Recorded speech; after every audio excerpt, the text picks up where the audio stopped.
Vous les utilisez tous les jours, que ce soit pour trouver votre chemin, réserver un vol, vous documenter ou encore travailler. Ils sont le carrefour du World Wide Web, le centre névralgique menant vers des millions de sites internet, j'ai nommé les moteurs de recherche. Avant de s'intéresser aux moteurs, prenons le temps de les définir et de savoir comment ils fonctionnent. Afin de réussir cet exercice, je vous propose un petit travail d'imagination. Essayez de visualiser une bibliothèque composée de centaines voire de milliers d'ouvrages déposés sur des étagères. Demandez-vous comment sont classés ces livres.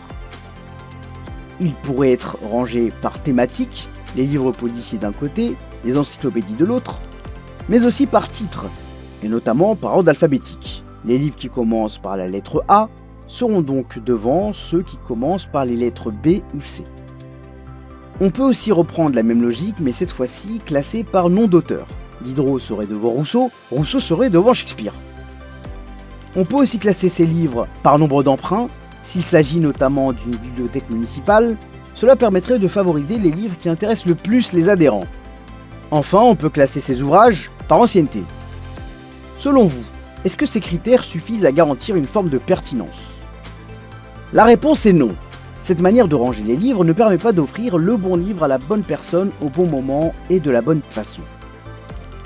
Pour réussir cela, dans un monde parfait, s'il n'y avait pas de limite, il faudrait que ce classement soit évolutif et itératif, qu'il soit remis en question tout le temps pour s'adapter et se réadapter en fonction du comportement des adhérents.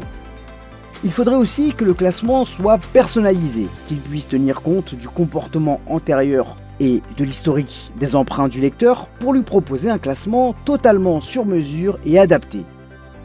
Le classement devra aussi tenir compte de la pertinence.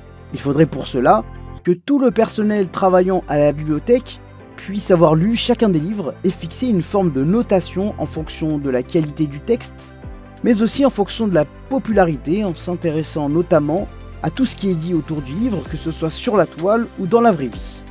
Enfin, idéalement, la bibliothèque devrait proposer des livres, mais aussi des pages, car dans certains ouvrages, l'information peut être concentrée que sur certaines parties.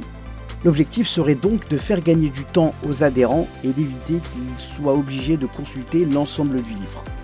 Vous l'aurez compris, il est strictement impossible pour des humains de garantir une forme de pertinence au sein d'une bibliothèque classique. Les moteurs de recherche de sites internet l'ont vite compris et ont développé une série d'algorithmes et de robots pour atteindre cette excellence en matière de pertinence vis-à-vis des besoins des utilisateurs. Voici comment fonctionne un moteur de recherche. Phase 1. Les robots sont envoyés sur la toile à la recherche de nouveaux sites internet. Ces derniers vont crawler, c'est-à-dire ils vont scanner les pages web et conserver une copie au sein de leurs index. Phase 2. Les internautes vont taper des mots-clés en lien avec leurs besoins en termes d'information. Les robots vont leur proposer un premier classement qui va dépendre à la fois des mots-clés tapés, mais aussi des données utilisateurs, notamment l'historique de navigation, l'historique de recherche, la position géographique et bien d'autres critères. Ce classement sera réévalué de manière continuelle.